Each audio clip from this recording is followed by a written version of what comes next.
Fala galera, tudo bom com vocês? Aqui quem fala é o Okla. Estamos aí mais uma vez para a nossa terceira aula sobre explorando um servidor web.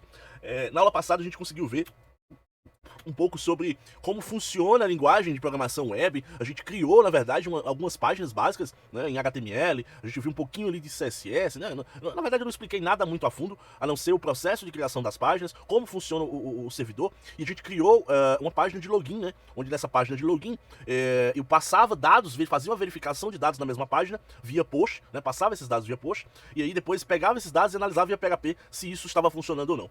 E nessa aula a gente vai estar falando especificamente sobre bancos de dados, né? A gente, se der tempo, claro, a gente vai montar uma pequena página falando sobre o processo de funcionamento de um banco de dados. Então, primeiro, a gente vai falar um pouco sobre a estrutura de um banco de dados, como ele funciona e como a gente consegue integrar com o PHP, né? E se for possível, a gente vai fazer uma telazinha de login, né? Da mesma forma, utilizando agora não um usuário que está digitado na programação, como era o caso do exemplo passado, mas sim um usuário que está salvo no banco de dados, tá? A gente também estava falando um pouco sobre o SQL, que é como se fosse a linguagem que lê os dados que estão no banco, tá bom? E aí, se possível, também a gente vai falar um pouco sobre essas duas plataformas, que é o PHP-Admin e o Adminer, que são, digamos assim, plataformas para ajudar você a gerenciar um banco de dados de modo visual, né? Porque o banco de dados por si próprio, na grande maioria das vezes, não tem uma ferramenta GUI, é tudo por linha de comando, tá bom? Então vamos lá, sem mais delongas, eu vou abrir aqui, vocês estão percebendo que a parte tá tudo em branco, que eu quis deixar em branco, porque, primeiramente, eu queria explicar pra vocês o que é um banco de dados. Acho que eu até tinha comentado um pouco na aula passada, mas eu gostaria de reforçar que um banco de dados, pessoal, nada mais é do que um local onde você armazena dados de forma relacional, tá? A gente tem dois tipos de banco de dados. Tem os bancos de dados relacionais e tem os bancos de dados não relacionais, tá? A gente vai falar exclusivamente dos bancos relacionais, ou seja, os não relacionais é um nicho muito específico de banco que a grande maioria das vezes você nem tem tanto contato assim, tá? É mais utilizado para cache, enfim, é um nicho específico e nesse momento a gente não vai trabalhar com eles, tá? E o que é um banco de dados relacional? Ele tem esse nome porque ele se relaciona determinadas informações com outras. Geralmente quando você vai estruturar um banco, você estrutura ele em tabelas, né? Lembra lá, quem já deve ter mexido em Excel, vocês sabem que uma tabela, ou uma planilha, como ela é chamada, lá no Excel, né? Ela é dividida em linhas e colunas, né? Então eu vou ter linhas onde os dados vão ser armazenados e as colunas, que na grande maioria das vezes, definem o tipo de dados que você vai armazenar. Então imagine só, imagine que você quer guardar informações de nome de usuário. O que você precisaria guardar de um usuário? Então a gente poderia simplesmente pegar aqui, ó, vou armazenar o nome do usuário. Faz esse sentido, né? Vou mudar a cor aqui, para ficar mais claro. Ó, eu vou precisar guardar o nome do usuário. O que eu vou precisar guardar também? Eu vou precisar guardar uma senha, correto? Então, eu faço aqui, previamente, o planejamento de tudo que eu vou precisar guardar daquele usuário. Será que faz sentido eu guardar uma data de expiração? Ou será que faz sentido eu guardar, sei lá, uma data de aniversário do usuário? Não sei. O que vai determinar o que eu vou usar aqui ou não? Vai depender das funcionalidades do que você vai precisar. Então, por exemplo, eu estou querendo remontar uma tela de login. Quais são as duas informações que eu preciso ter para poder fazer login? O nome de usuário ou uma senha. Eu poderia também ter aqui uma outra coluna aqui do lado, com, por exemplo, e-mail. Vai que ao invés de nome de usuário, eu posso até trocar isso aqui, não é nem nome exatamente, né? É usuário. Porque nome pode ser outra coisa, nome já pode ser o nome completo da pessoa, entendeu? Então vamos trocar para usuário e senha. Mas eu poderia ter, em vez de usuário aqui, ter e-mail. Ou seja, se o meu sistema vai permitir ou vai definir que o usuário vai entrar com e-mail em vez de com o usuário, eu preciso guardar esse e-mail. Eu preciso ter esse e-mail guardado. Vocês estão começando a entender essa questão, tá? E aí, vou voltar aqui com o usuário. É uma característica interessante que você não guarde todas as informações numa tabela só, num local só. Por quê? Porque ao decorrer de que isso aqui vai sendo preenchido, que vocês, eu não sei se vocês já captaram isso, mas apenas para, digamos assim, normalizar o entendimento, eu vou fazer o quê? Eu vou cadastrar dados aqui, ó. Então, vou clicar aqui no preto, ó. Qual é o nome de um usuário? Pode ser Ramon. Qual é a senha desse usuário? Esse usuário vai ser 1, 2, 3, 4, 5, 6. É a senha desse usuário. Aí qual vai ser o outro usuário? Pode ser Pedro. Qual é a senha desse usuário? Opa, copiar aqui. Vai ser Pedro 1, 2, 3. Então, pessoal, vocês vão ter nome de usuário e senhas. E aqui, pessoal, eu posso ter, ó, uma infinita possibilidade, não infinita, porque a tabela, de acordo com o valor, vocês devem estar se perguntando por que essa coluna tá vazia, eu vou já explicar. Mas de acordo com o tipo de dados que eu colocar aqui, essa tabela, né, essa tabela em si, vai ter um número finito de linhas, né? É claro que é um número exorbitante, né? Mas existe uma limitação, tá bom? Então aqui é uma prática comum você não colocar colunas demais, né? Para quê? Para que essa tabela ela não fique pesada, né? Quanto mais pesada, quanto mais dados se tem, mais demorada vai ser a sua consulta. Então entenda isso logo de cara, que é interessante que eu vá, né, soltando esses dados ou esses metadados dessa tabela de uma forma não tão tranquila. Vamos imaginar o seguinte, vamos imaginar que eu vou ter uma ação. Essa ação vai ser o login. O login eu vou precisar de quê? Do usuário da senha. Mas o administrador do sistema, ou a plataforma, em algum momento, vai precisar puxar outros dados, que é o nome completo, o e-mail, sei lá, a foto de perfil. Tudo isso aí está vinculado necessariamente ao login? Não. Mas em algum momento, quando ele logar, eu vou precisar mostrar essas informações. Então, em vez de eu salvar tudo isso numa tabela só, eu vou criar uma segunda tabela. E aí, pessoal, eu vou começando a ter que renomear isso aqui, ó. Isso aqui vai ser a tab usuários, por questão de organização, porque se eu vou ter mais de uma tabela, senão eu vou começar a me perder. O que é essa tabela aqui? A tabela eu fiz pra quê? Aí eu olhando, é tab usuários, já sei que é pra usuários. Essa outra aqui, essa aqui, pessoal, já pode ser, sabe o quê? A tab meta, de metadados, meta usuários. Então, quando eu olhar a tab meta usuários, ela vai simplesmente dizer o quê? Isso aqui são dados dos usuários que não necessariamente estão ligados diretamente aos usuários. Estão vinculados, né? Estão relacionados, ou seja, a gente já começa a entender lá o negócio do conceito inicial, que é o banco de dados relacionais, ou seja, eles se relacionam, as tabelas se relacionam de uma com as outras, tá? E eles se relacionam com o quê? Para poder eu ter, agora só para ficar mais claro aqui, vamos trocar isso aqui para e-mail, e aqui vai ser nome completo, né? Vou botar nome dessa vez. O que pode ser? Né? Aí aqui o e-mail vai ser ramon@gmail.com. Ver se eu consigo reduzir isso aqui pra ficar pequenininho. Vai ficar meio esquisito, né? Mas vocês entendam que isso aqui é um e-mail aqui dentro, tá? Beleza. Aí aqui vai ser, embaixo, vai ser o pedro@gmail.com. E aqui o nome vai ser Ramon Alonso. Vou diminuir também um pouquinho aqui. E aqui vai ser Pedro Pereira. Então, ó. Beleza? Então eu vou ter e-mails nessa coluna e nomes nessa coluna. Mas aí vocês entendem, para que haja um relacionamento, eu preciso que exista uma coluna em que os dados sejam iguais. Então, vamos entender o seguinte, eu vou colocar aqui pro Ramon uma coisa chamada ID. Ou seja, vai ser um número único que vai identificar o Ramon. Então, ó, vou colocar aqui. Esse ID, pessoal, a gente chama ele de exclusivo, porque ele não vai acontecer de eu ter dois IDs repetidos. Por exemplo, eu posso ter aqui, não exatamente aqui, mas por exemplo, na senha. A senha eu posso ter senhas iguais. Pode ser que o outro usuário digite 1, 2, 3, 4, 5, 6 na senha. Tem problema? Não. Agora no ID, pessoal, o ID, eu não vou nem dar a possibilidade para o usuário mexer no ID. O ID, ele vai ser do tipo auto-incremento. Então quando eu inserir um novo usuário aqui, ele automaticamente já vai digitar o próximo número. Então se esse aqui é 1, o outro aqui de baixo já vai ser automaticamente o 2. O outro que nem está criado ainda, ele vai ser o 3. Mas se eu quiser que ele seja o 4, não importa, ele vai ser o 3. Você não tem opção. Esse auto-incremento quem faz é o próprio banco de dados. E aí, pessoal, essa coluna, ela é muito importante. Por que ela é muito importante? E por que ela não pode ser modificada? Porque é esse dado aqui que vai atrelar o que é do Ramon ou o que não é. Deixa eu fazer um outro detalhe aqui, que talvez fique mais interessante da gente vincular. Pera aí, deixa eu ver o que eu posso fazer. Eu acho que assim vai ficar melhor. Deixa eu botar aqui ID aqui. ID aqui, certo? Aqui vai ser o ID usuário. E aqui vai ser o metacampo, certo? Então, o que vai ser aqui? Aí aqui vai estar esse Ramon. Aqui vai estar, em vez do nome Pedro, vai estar esse cara aqui. Eu acho que assim vai ficar mais claro para vocês entenderem. Bom, a gente já entendeu que a primeira coluna, ela sempre vai ser de forma automática. Então eu não vou conseguir mexer nela e ela é meio que obrigatória de você ter em um banco de dados. Então essa primeira coluna aqui eu já vou colocar 1, 2, 3, que são os dados que eu passei. Agora, essa coluna aqui, ID usuário, vocês podem perceber que eu estou vinculando, pelo menos metaforicamente, né, essa coluna com essa aqui.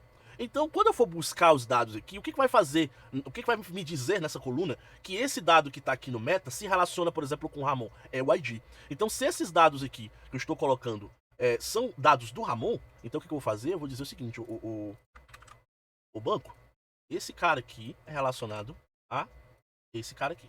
Então, esses dois valores não são 1. Então, o que é 1 lá na tabela de usuários? 1 pertence ao Ramon. Então esses dois dados que estão cadastrados aqui pertencem ao usuário 1, que o usuário 1 é o Ramon.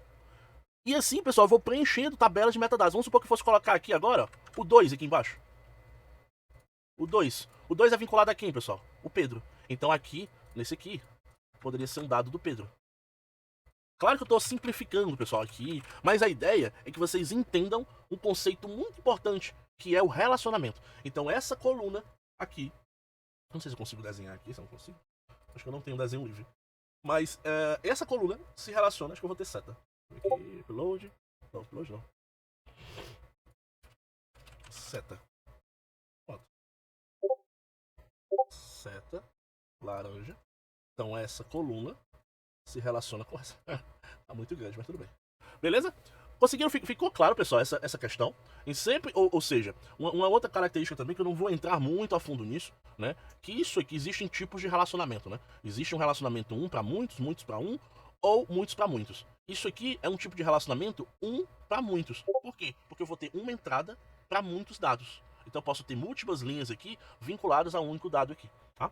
Então entendam essa questão para a gente poder trabalhar. Nesse exemplo, eu não vou estar usando essa tabela meta-usuários porque não faz sentido. Eu só quis criar ela aqui para que vocês possam entender o porquê que o nome é relacionamento e como pode acontecer esse tipo de relacionamento, tá? Mas vamos aqui, vamos pro exemplo aqui embaixo, novamente, certo?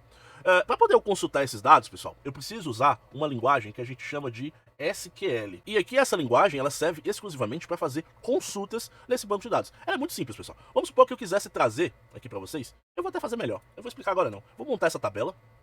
E aí, quando eu tiver essa tabela pronta no banco de dados, a gente vai exatamente fazer essas consultas, que eu acho que fica melhor para vocês estarem visualizando esses dados, tá? Então vou abrir aqui meu terminal, tá? Deixa eu aumentar um pouco mais aqui o zoom. Eu vou dar um apt search. Eu quero buscar instalar o MySQL, não? Eu tenho tanto MySQL, na verdade, quando você vai analisar o contexto de banco de dados, temos vários bancos de dados, né? Temos Oracle, MySQL, MariaDB, SQL Server, existem vários bancos de dados, tá? E aí você pode instalar da sua preferência. Cada um geralmente tem a linguagem SQL, mas cada linguagem tem algumas adaptações para sua própria coisa, mas são poucas coisas, sabe? Geralmente o puro, digamos assim, é o mesmo, beleza? Então aqui, ó, vou dar um apt search MySQL, eu quero instalar, pessoal, o MySQL Server. Cuidado porque eu tenho dois utilitários no Linux, tá? Eu tenho o client, que serve para me conectar ao servidor, e tem o server, que é o que eu vou instalar para poder ficar rodando. O que eu quero instalar é o server. Então, deixa eu fazer um negócio aqui melhor, vamos dar um grep aqui, server, porque ele já vai trazer o que eu quero, né? Então, vamos aqui, ó. Default MySQL Server, MySQL Database Server Binaries, tá. Vamos instalar esse aqui então. Default MySQL Server, Carlin Ruling. Então, ó, vamos lá. apt install esse cara. Então, ele é um pouquinho grande. Então ele vai fazer esse processo de instalação.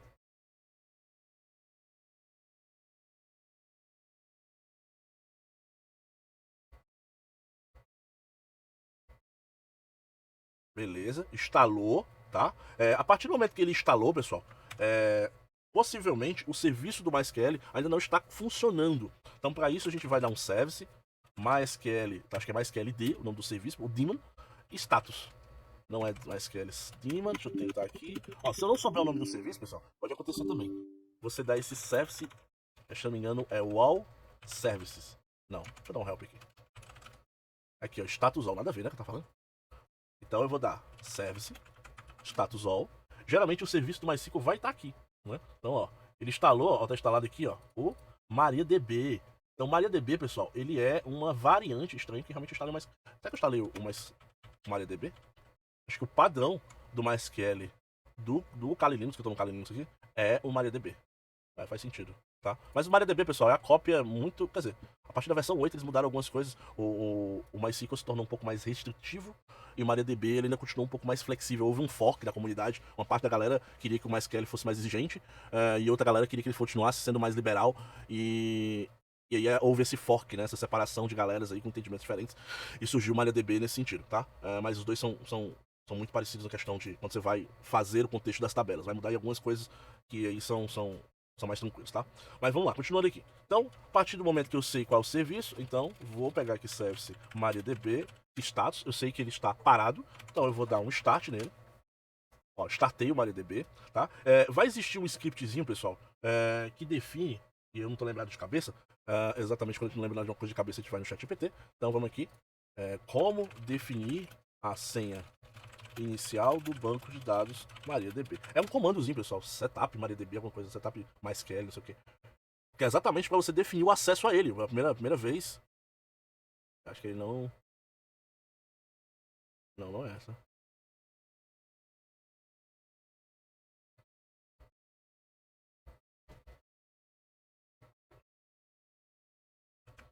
Acho que ele não tá. E se for a primeira vez que faço a instalação, qual comando eu rodo para executar a configuração da senha? Tá aí, ó. É MySQL Security Installation. Então, MySQL Security Installation. Vou dar um Enter. E aí, pessoal, ele vai passar por um processo, meio que um wizard, né? Você está rodando um script recomendado para MariaDB, né, em produção. Por favor, leia as etapas cuidadosamente, né? Então, basicamente, ele vai perguntar, entre com a atual senha do root. Ou Enter para None, né? Se você não tem senha, é a primeira vez que você está rodando, ok, vou dar Enter.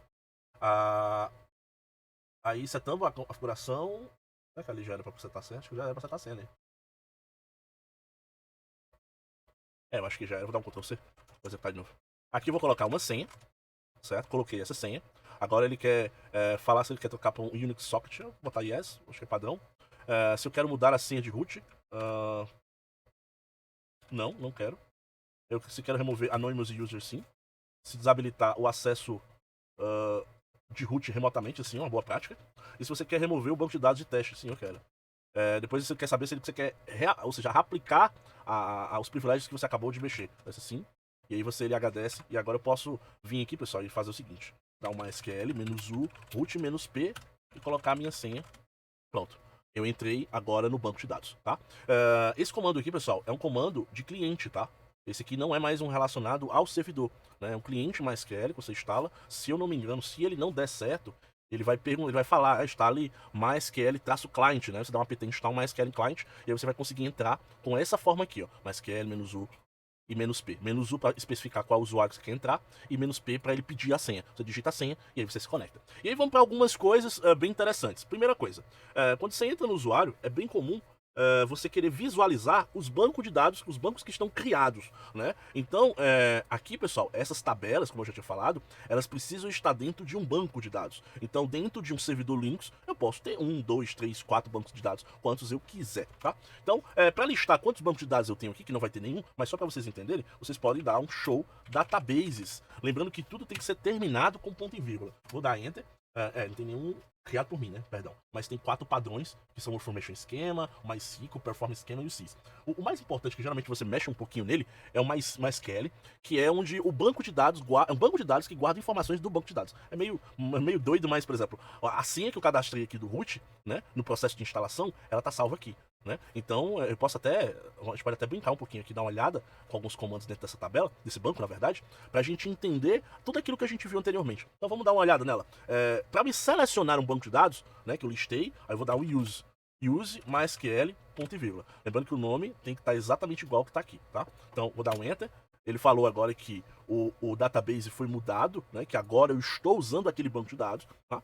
E aí, a partir do momento que eu tenho um banco de dados selecionado, eu posso dar um show tables. Ou seja, eu posso visualizar todas as tabelas criadas, que são isso aqui, pessoal. Isso aqui é uma tabela, isso aqui é uma outra tabela. Então vamos dar um Ctrl L só para limpar a tela. Vou dar um Enter. Olha o tanto de tabela que tem. Ele tem uma tabela coluna states, coluna priv, db, event, function, general log. Todas essas tabelas guardam dados e algumas se relacionam com outras, né? Deixa eu ver aqui se tem essas time zones aqui. Eu tenho uma time zone limited seconds, tem um name, tem um transaction, transaction. E tem um transaction type. Então todas essas 4 aqui possivelmente se relacionam com a time zone. Então você não consegue ver claramente esse relacionamento, mas aí dependendo até da ferramenta que você vai usar, você consegue visualizar essas conexões, tá? Inclusive tem uma outra ferramenta muito boa, que é o TheBeaver. Deixa eu até instalado aqui. Esse aqui, ó. Esse cara. Ele consegue visualizar e conectar, montar uma árvore estrutural dessas coisas, mas eu não vou entrar muito em detalhe não, senão a gente vai fugir muito do contexto, tá bom? Então, se eu quiser ver a estrutura de dados, porque uma coisa é a estrutura, ou seja, essas colunas aqui, de como elas foram criadas, né? De que dados é que eu vou guardar. Porque uma coisa interessante também que eu não comentei é que você escolhe, na hora do processo de construção da tabela, porque você primeiro constrói a tabela para depois inserir dados nela. Você pode até depois modificar, mas você tem que construir ela primeiramente. Então você constrói ela e para poder guardar o tipo de dados que tem aqui, você tem que setar essa coluna com um tipo de dados. Pode ser um texto, pode ser um valor numérico, pode ser uma data, pode ser um... Então eu tenho vários tipos de campos, vários tipos de dados que eu posso associar essa coluna, tá bom? Então eu posso dar um describe aqui nessa tabela, que eu já esqueci o nome dela, que é a tabela... Ah, eu tenho que escolher a tabela, né, claro. Vamos dar um describe na tabela user. E eu vou dar Ctrl L para limpar e um Enter. Aí, pessoal. Ó, eu tenho um campo, olha aqui, um campo host, que é como se fosse uma coluna aqui, tá? Coluna host. Eu vou ter essa coluna host, ela vai ser um char. E esse char vai ter um limite de 255 caracteres. Ele permite nulo? Não permite nulo. Ou seja, não permite estar vazio. Ela é uma chave. Quando tem essa chave, pessoal, porque não permite duplicatas. Eu não posso ter duplicatas. Por exemplo, o nosso campo, o user aqui, usuário, eu não posso permitir duplicatas. Por quê? Porque senão eu vou ter dois usuários cadastrados com o mesmo nome. Como é que eu vou saber que aquele usuário realmente é válido ou não? Se eu posso criar um outro usuário com o mesmo... Então, isso é perigoso, tá? Vamos aqui pro peço, ele já é um long text. Aí já tem um select preview, já é um varchar de um caractere só. Então muitos campos aqui desse banco de dados, eles são para uma letra só e eles, permitem nulo. Permite nulo, permite nulo. Então, pessoal, vocês vão começando a entender as coisas. E se você quiser ver os usuários que estão dentro dessa tabela, ou seja, não descrever a estrutura dela, mas visualizar os dados, aí você pode fazer o seguinte, você dá um select, aí você seleciona. O select, pessoal, vai dizer para você, vai lhe perguntar quais colunas você quer ver. Se você não tem distinção de que coluna você quer ver, você coloca asterisco. Você tá dizendo, eu quero ver tudo. Então você select asterisco from. Aí esse aqui, geralmente eu faço o seguinte, eu dou um select, eu digo que select é maiúsculo, from é maiúsculo, para distinguir o que é comando do SQL e o que é tabela, digamos assim, né? Então qual é o nome da tabela de usuário? Se não me engano é user, né? E eu dou um ponto e vírgula. Vou ver se tá certo ou tá errado. Não é users, deve ser user. Pronto. E aí, pessoal, ele listou isso aqui de uma forma bem, mas bem bagunçada. Então eu tenho todas as informações aqui, tá? Não é a melhor forma de visualizar isso aqui. Eu posso até maximizar, tirar um pouco do zoom aqui, acho que vai melhorar um pouco. Mas pra quem vai ver no vídeo aí, talvez não. Mas vocês vão perceber que vai organizar um pouco mais, ó. Aqui estão todas as colunas, ó. Host, user, password. Mas vamos fazer o seguinte. Vamos agora, em vez de trazer tudo, para não ficar esse monte de informação, vamos trazer só os campos que a gente quer. Eu vou vir aqui no describe. Eu quero trazer só o host, o user e o password. Então eu vou dar o seguinte, ó. Select. Então eu vou dar select maiúsculo, select. User, vírgula, password, vírgula, host, from, user, ponto e vírgula. Agora sim. Agora eu tenho aqui uma estrutura mais limpa, né? Ou seja, não preciso trazer todas as colunas, né? Eu posso trazer só uma parte delas. E aí, pessoal, vocês podem perceber que eu tenho aqui quais os usuários que eu tenho. Eu tenho mariadb.sys, eu tenho o root, que é o usuário que eu acabei de entrar, e eu ainda tenho um outro usuário, MySQL, que aqui eles permitem conexão apenas local. Isso aqui é importante, pessoal. Para quem já vai analisar um pouco sobre a questão de permissões, quando eu tenho nessa coluna host apenas usuários que se conectam ao local host, eu não consigo acessar o banco de dados, ou seja, eu não consigo me conectar ao banco de dados de fora da máquina, só dentro da máquina. Então isso é interessante também quando você vai trabalhar com permissões de usuário e até fazer algum teste de invasão, de pen teste num banco de dados, beleza? Bom, dando continuidade aqui, eu poderia criar um banco de dados por aqui também. Como é que eu criaria? Vou dar um create database, aí eu vou criar um banco de dados chamado Ocla. Vou dar um ponto e vírgula. Criei um banco de dados. Como é que eu faço para checar agora? Show databases, ponto e vírgula. E aí aqui está meu banco de dados. Se eu quero usar esse banco de dados, eu uso, aqui use, Ocla, ponto e vírgula. Agora se eu der um describe, ou se eu vou dar um show tables, na verdade, ele vai dizer o seguinte, ó, você não tem tabelas. Então eu preciso criar uma tabela. Para criar uma tabela, pessoal, de certa forma, aqui, eu posso até mostrar um exemplo para vocês. Monte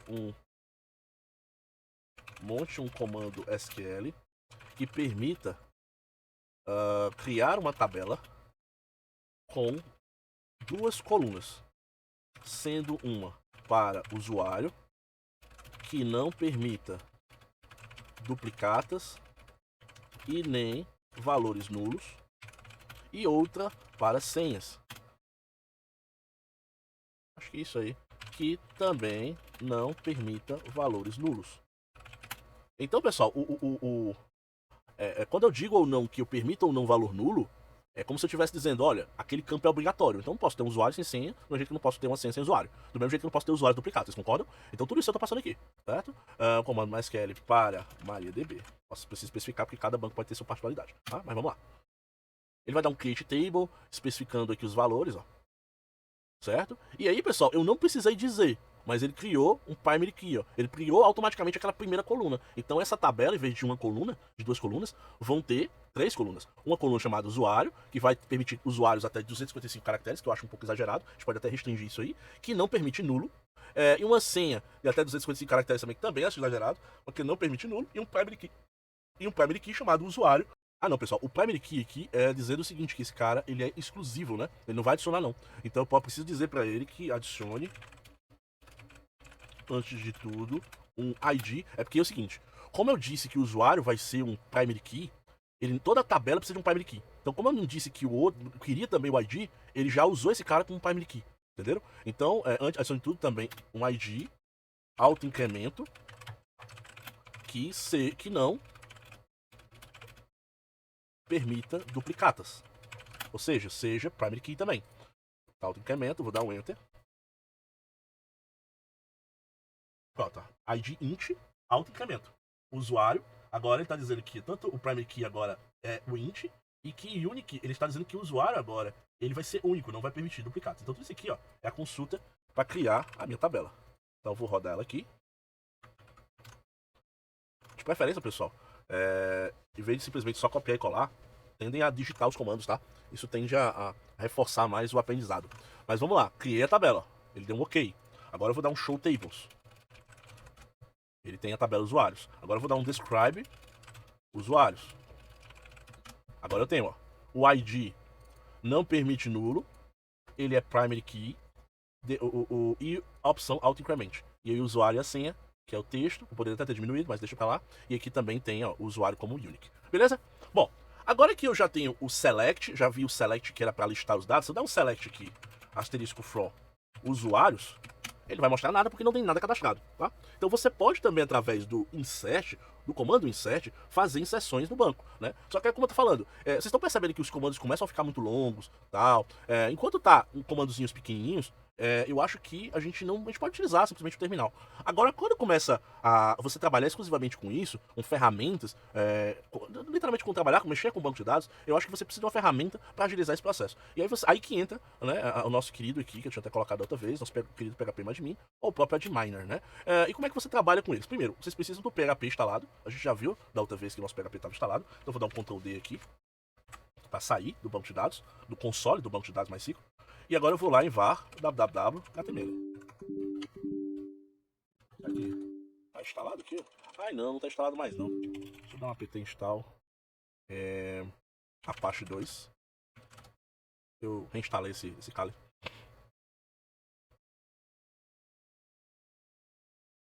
Certo? Instalei o Apache, vou dar um service Apache 2 status, vocês estão vendo que não está rodando, então vou dar um service Apache 2 start. Beleza. Agora, se eu der um curl localhost aqui, eu já consigo ter uma resposta. Beleza. Outra maneira também de testar é você dar um netstat, né? Você dá um tum é para ter uma porta 80 aberta aqui. Tum não, L não. Tum. Deixa tum. Aqui, ó. Tá vendo? Tem uma porta 80 escutando aqui, tá? Então, existe um serviço rodando que está com a porta 80 escutando, tá? Então, são duas maneiras de você consultar isso. Agora, pessoal, eu preciso instalar o PHP, né? Então, eu posso dar um apt search aqui, PHP. Preciso instalar, lembrando que eu preciso instalar 2 módulos. Um PHP propriamente dito, que é o PHP em si, e o outro é um módulo que vai se comunicar com o Apache. Então, eu acho que eu posso até dar um gap aqui, Apache, né? Daqui, não é exatamente nem esse aqui não, peraí, né? Mas acho que é esse aqui mesmo, mode PHP, ó. É esse cara aqui. Ou seja, ele vai instalar uma lib para eu poder exatamente usar o Apache com o PHP, né? Então, eu posso dar um pt install, acho que só botar PHP 8.2 ele vai dar certo, e eu coloco essa lib aqui. Beleza, instalando os dois, ó. Show de bola. Agora, eu vou dar só um service Apache 2 restart para que ele possa reler os módulos que foram instalados do PHP. Depois eu venho aqui em var HTML, né? Vai dar HTML, vai ter um index aqui. E aí se vocês lembram mais para testar o PHP, eu simplesmente faço o seguinte: abro chave, PHP, digito PHP info, abre e fecha ponto e vírgula, e fecha, e fecha assim, e jogo isso para um index.php, por exemplo. Tanto faz, vou botar para um php.php, né? Igual da vez. Eu vou jogar esse conteúdo, tá dentro desse arquivo, ele vai criar esse arquivo, vou dar um cat no php.php, está ele, e agora eu venho aqui no meu computador, dou um localhost, ele vai dar nada, porque eu não tenho nada por enquanto, e dá um php.php. Bom, eu acho que eu estou acessando outro servidor web aqui. Deixa eu pegar o IP dessa máquina. 172.143. Porque no meu Windows também eu tenho um servidor ISS rodando.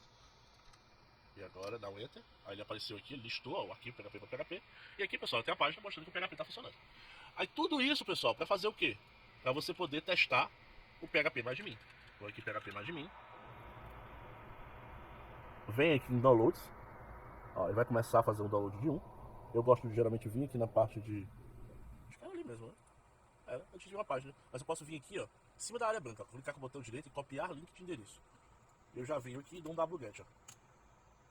Já baixei, tá direto do Linux pro Linux. Dou um zip PHP mais de mim. Extrair esse arquivo. Ó, agora tem o arquivo aqui e a pasta. Eu vou renomear a pasta PHP MyAdmin Ways para simplesmente PHP MyAdmin. E agora, pessoal, em vez de acessar esse cara, eu vou acessar essa pasta. Então, ó, venho aqui e digito PHP MyAdmin. E aí ele fala o seguinte, ó, ele fala que a extensão MySQLi não está presente. É uma outra biblioteca PHP que eu tenho que instalar. Então eu posso vir aqui, dar um apt search PHP, fazendo um grep com a MySQLi. Ah não, precisa do grep, né? Isso aí fica difícil, né? Ah, estranho. apt search PHP, vou botar só MySQL. Pronto, ó. Então, possivelmente é esse aqui, ó, PHP MySQL. Então vamos instalar ele. apt install. Ou é esse 8.2? Eu acho que é esse 8.2 porque a versão do PHP é 8.2. Ó. Vamos instalar. Perfeito. Vou dar uma Apache, sabe essa Apache? Restart novamente. Ok. Vou dar um F5. E vou lá. Tenho acesso agora à interface de gerenciamento do PHP mais de mim. Aí qual é o usuário e a senha que eu coloco aqui, pessoal? Usuário root, que é o que eu instalei lá, e a senha que eu cadastrei. Não foi. Root 1, 2, 3 também não foi. Bom,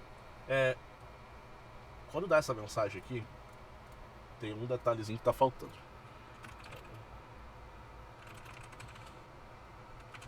Estou acessando um PHP MyAdmin localmente e estou tendo o seguinte erro.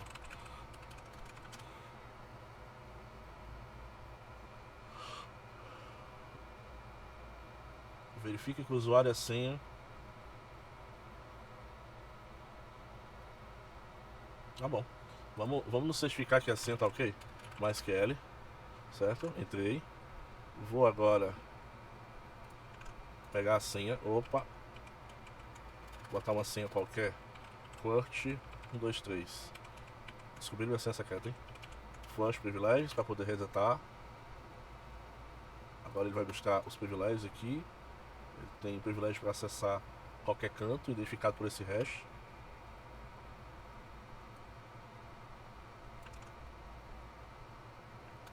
Beleza. Pronto. Vamos ver se agora vai.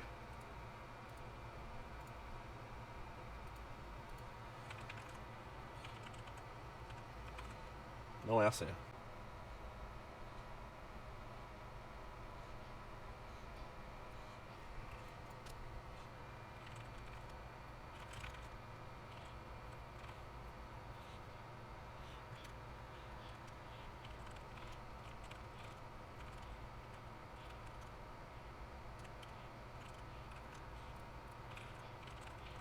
Aê!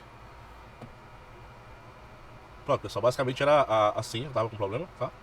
Eu fiz a troca usando novamente o MySQL Security Installation, tá? Então rodei aqui ele, troquei a senha e aqui tem todos os bancos que eu criei, inclusive o Okla. E aí, pessoal, como eu tinha falado, aqui eu consigo ter uma visão mais clara, ó, dos dados, das colunas que foram criadas, entendeu? Qual o tamanho, eu posso, por exemplo, modificar a estrutura, como também eu posso aqui inserir, ó. Então o ID eu não vou colocar nada, vou criar um usuário Ramon, com uma senha 1, 2, 3, 4, 5, 6. Vou executar. Salvou um dado. Vou inserir de novo. Agora vai ser o Pedro. 1, 2, 3, 4, mudar. Executar. E agora se eu clicar em usuários, eu vou estar visualizando, ele faz um select, ó. Eu estou visualizando os dados que estão salvos no banco. Beleza? Então, pessoal, aqui é uma maneira fácil de visualizar. Eu também posso rodar SQL aqui. Eu posso modificar a sua estrutura a partir daqui. Eu posso também procurar dados, exportar, importar, fazer backup. Então eu consigo ter uma facilidade maior de gerir meus dados. E aí visualizar, ó, remover, editar caso precise. Então é interessante que vocês instalem esse PHP-Admin, é o mais completo, tá? O outro que eu tinha sugerido, ele é mais simples, mas ele é bem levinho, ele é só um arquivo só. Então caso você precise de uma coisa leve, é interessante se utilizar ele, beleza? Então pessoal, por hoje é só. Espero que vocês tenham curtido aí o processo de instalação. O PHP-Admin deu um trabalhinho agora para ajustar, mas o importante é que no fim a gente consegue resolver. E a ideia do vídeo, pessoal, às vezes é exatamente essa. É que vocês vejam que não é de primeira que às vezes dá certas coisas não, sabe? Às vezes a gente segue a instalação, dá uma olhada, olha. Até no própria documentação ele sugere uma coisa, mas nem sempre a gente acerta de primeira, beleza? Então, valeu, espero que tenham gostado e até mais, tchau, tchau.